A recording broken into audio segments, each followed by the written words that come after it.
ঐতিহাসিক 7 নভেম্বর জাতীয় বিপ্লব ও সংহতি দিবস উপলক্ষে সাতকানিয়া উপজেলা ও পৌরসভা উত্তর সাতকানিয়া সাংগঠনিক ইউনিট বিএনপি ও অঙ্গ সহযোগী সংগঠনের উদ্যোগে এক বর্ণাঢ্য র্যালি ও সমাবেশ অনুষ্ঠিত হয়েছে। নভেম্বর 10 তারিখ বিকাল 4টায় কারানিহার সিওয়ালডতুন নেতাকর্মী লই শুরু হইনে বিশাল বর্ণাঢ্য র্যালি ও সাতকানিয়া রাস্তার মতো দায়ের শেষ হয় এবং এক সমাবেশ অনুষ্ঠিত হয়। যেটার প্রধান অতিথি হিসেবে উপস্থিত আছেন চট্টগ্রাম দক্ষিণ জেলা বিএনপির যুগ্ম আহ্বায়ক ও সাতকানিয়া উপজেলা বিএনপির সাবেক আহ্বায়ক জামাল হোসেন।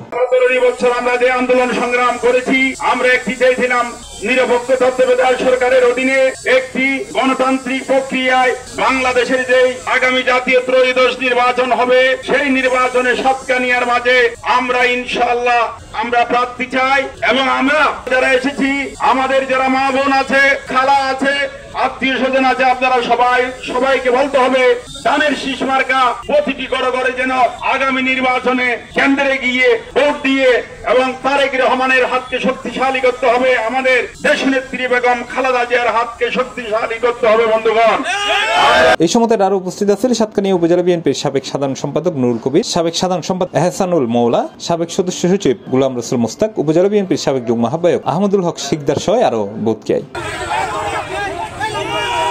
টিভি চট্টগ্রাম।